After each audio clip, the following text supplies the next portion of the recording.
Los principales representantes del neoateísmo son Richard Dawkins, Daniel C. Dennett, Sam Harris, Christopher Hitchens, James Randi, entre otros.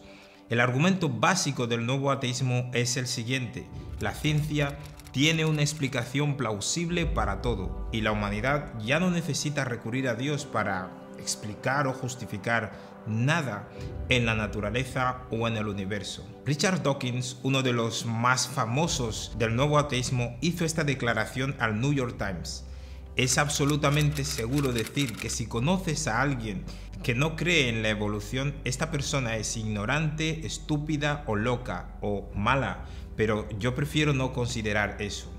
Vamos al primer argumento de Dawkins. En su libro El espejismo de Dios, su argumento se puede resumir de la siguiente manera: hay una apariencia de diseño en el universo, por tanto, existe la tentación natural de decir que existe un diseñador, pero esta hipótesis plantea un problema mayor. ¿Quién diseñó al diseñador? Esto nos lleva a un razonamiento absurdo, por lo tanto, Dios casi ciertamente no existe. Un filósofo cristiano especialista en matemática y metafísica de nuestro tiempo llamado William Lane comenta el siguiente argumento de Dawkins: la pregunta de quién diseñó al diseñador o quién creó a Dios no es un argumento válido, en primer lugar porque aunque no haya una respuesta razonable a la pregunta, no necesariamente significa que ello realmente no existe.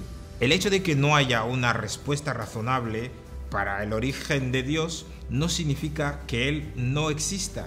Y desde el punto de vista filosófico no necesitamos una explicación para aclarar la explicación. Si una explicación necesita de una aclaración, es porque esta explicación no ha sido una buena explicación. A ver, te pongo un ejemplo.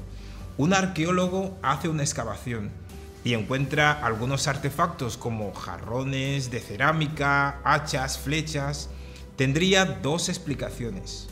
La primera: estas cosas vinieron a la existencia a causa de una erosión del clima, de los vientos, de la lluvia y con el pasar del tiempo y de millones de años. Lo segundo sería deducir que estas cosas llegaron allí porque una tribu indígena lo dejó allí y con el pasar de los tiempos se descubrió. Ahora te pregunto, ¿cuál es la mejor explicación? Por supuesto que la segunda. Sin embargo, el arqueólogo no tenía ni idea de qué tribu era, de dónde venía, a dónde iba, cuál era su origen. La falta de la explicación no invalida la deducción lógica de que fue una tribu indígena la que produjo estos artefactos. Entonces, el maravilloso argumento de Richard Dawkins de que como no tenemos una explicación del origen de Dios, casi ciertamente no existe, no me parece un argumento tan inteligente. El simple hecho de que no haya una explicación clara sobre quién fue el diseñador no elimina la posibilidad de que hubiera un diseñador. Ahora bien, si prefieres creer en la otra explicación, lo respeto, no hay problema, pero no te puedes burlar de quien considera la posibilidad de que exista un diseñador. Dios casi ciertamente no existe. Esta es la impresionante conclusión. ¿Te parece inteligente que un científico tan famoso haga tal declaración? Imagínate que un científico famoso declara en todo el mundo que ha creado una vacuna contra un virus mortal que nos azota y sale en la televisión y nos dice: os puedo afirmar que casi ciertamente va a funcionar. Seguro que nadie le haría caso. La ciencia no puede hacer esta clase de declaración.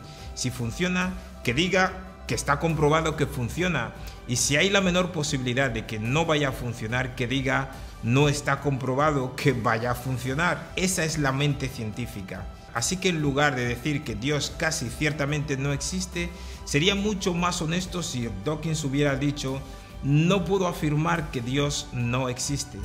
Esta clase de argumentos nos muestra que estos hombres no están comprometidos solo con su ciencia, sino también con una ideología.